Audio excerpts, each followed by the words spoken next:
हम कभी ऐसा कोई कर्म ना करें, ऐसा कोई काम ना करें कि भगवान के हृदय पर चोट लग जाए और भगवान हमसे नाराज हो जाए, हमसे रूठ जाए। अगर दुनिया रूठती है, चिंता की कोई बात नहीं, क्योंकि ये दुनिया है, ये रूठेगी, ये मानेगी, लेकिन भगवान हमसे कभी रूठनी नहीं चाहिए। क्योंकि अगर दुनिया रूठ गई है ना, तो ये जान ले कि भगवान अब दुनिया क्यों बना सकते हैं, लेकिन भगवान अगर हमसे नाराज हो जाते हैं तो भगवान को मनाने वाला इस संसार में कोई नहीं है। इसलिए भगवान के पीछे भागे, क्योंकि हमें दुनिया केवल तभी तक पूछती है जब तक हमारे ऊपर वाले की मेहरबानी है, भगवान की कृपा है। इसलिए सत्ता में पद मिले तो दुनिया वाले आदर कर रहे हैं तो करने दें, हम भगवान को ना भूलें। तो आपने दो सुना, अब तीसरा है विद्वता। ध्यान देंगे, तेरे मान लो, विद्वानों को भी बहुत अकड़ हो जाता है, अहंकार हो जाता है। थोड़ी विद्वता त्याग दे, थोड़ा अच्छा बोलने क्या लग दे, घमंड कर लेते हैं, अहंकार कर लेते हैं। लेकिन देखिए, जिस भगवान की हम कथा गाते हैं, जिस भगवान की हम कथा कहते हैं, जब वो भगवान इतने सरल है, सोचिए, ऐसो को उदार जग माही, जब भगवान इतने सरल हैं तो उनकी कथा करने वाले, उनके गुणगान गाने वाले, उनके चरित्र को सुनाने वाले इतने अकर्मी क्यों हो जाते हैं। देखिए, एक बार एक महात्मा जी की कथा गा रहे हैं, बिल्कुल बुढ़े थे, बिल्कुल बुजुर्ग थे, मुख में एक कभी दांत नहीं था, कथा बहुत बढ़िया बोलते थे। लेकिन जब कथा करते थे और मुख में जब दांत नहीं था, तो जब कथा बोलते थे तो उनके मुख से थूक के कण निकलते थे। अब सामने रामायण जी रखा था, अब थूक का कण निकल के रामायण जी पर पड़ता था। अब देखिए, सारे श्रोता एक जैसे नहीं है, वहां जितने श्रोता बैठे थे सबकी सोच एक जैसी नहीं। अब एक श्रोता को ये अच्छा नहीं लगा, एक श्रोता सोचने लगा कि महाराज कितना गलती कर रहे हैं, अरे मुख में दांत नहीं है, थूक निकल रहा है, तो रामायण से थोड़ा दूरी बनाकर बैठना चाहिए, रामायण से अलग होकर बैठना चाहिए, क्योंकि मुख से थूक निकल रहा है, रामायण पर पड़ रहा है।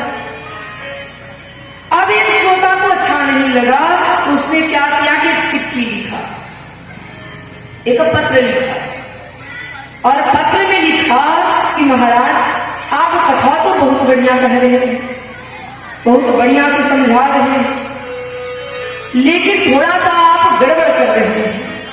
आपसे एक निवेदन करूं, आप जब भी मंच पर बैठे तो रामायण जी से थोड़ा दूरी बनाकर बैठे, क्योंकि जब आप बोलते हैं आपके मुख से थूक निकलता है और रामायण पर पड़ता है और हमें ये अच्छा नहीं लगता। अब उस व्यक्ति ने क्या किया, इतना चिट्ठी में लिखा और महाराज जी के यहाँ भेज दिया। अब देखिए, महात्मा जी जब उस चिट्ठी को पढ़े, रात भर उन्हें नींद नहीं आई, रात भर नहीं सोए, उनकी कथा दिन में हो रही थी। अब जैसे ही महात्मा जी मंच पर आए, अब मंच पर आते ही उन्होंने सबसे पहला टॉपिक यही लिया, कहने लगे, सुनो मेरे भाई बहनों, मैं कथा आज से नहीं कर रहा, मुझे कथा करते हुए अब 50 साल हो गए हैं, अब हमारी कथा बिल्कुल सिद्ध हो चुकी है, और जब मैं कथा करने बैठता हूँ मेरे मुख से थूक नहीं निकलता है, जब मैं कथा करने बैठता हूँ मेरे मुख से गंगा प्रवाहित होने लगती है, गंगा बहने लगती है। और देखिए, जैसे ही महात्मा जी ने इस बात को कहा, अब जितने श्रोता बैठे थे लगे ताली बजाने, सब अंधविश्वास में पड़ गए, सबको भरोसा हो गया कि सब में महाराज जी के मुंह से गंगा बह रही, लेकिन जिसने पत्र लिखा था, जिसने चिट्ठी लिखी थी, वो समझ गया, वो जान गया कि महाराज जी थोड़े अकड़ में हो गए, अहंकार में हो गए। तो उसने क्या किया कि जब महाराज जी कथा करके मंच से उतरे और जिस व्यक्ति के घर पे रुके थे अब वहां पहुंचिया मिलने के लिए, जाकर के महात्मा जी को प्रणाम किया। महात्मा जी से कहने लगा, महाराज जी जो कल आपके पास चिट्ठी आई थी उस चिट्ठी को हमने ही भेजा था। अब महात्मा जी जब नाराज हो गए, चिल्लाने लगे, तुम्हारी इतनी हिम्मत जो तूने हमें चिट्ठी भेजा।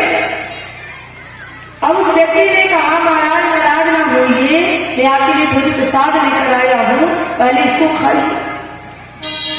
महात्मा जी ने कहा, कैसा प्रसाद है?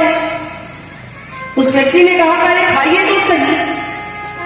अब महात्मा जी ने इस प्रसाद को लिया, मुख में रखा तो प्रसाद बिल्कुल मीठा नहीं लगा, बिल्कुल खारा खारा।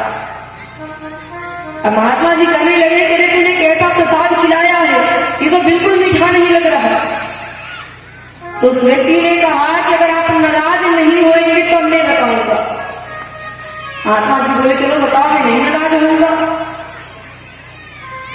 तो उस व्यक्ति ने कहा कि देखिए महाराज, मेरे एक दादाजी थे और मेरे दादाजी की बड़ी तमन्ना थी, बड़ी इच्छा थी कि हमारी अस्थियों को गंगा जी में प्रवाहित किया जाए।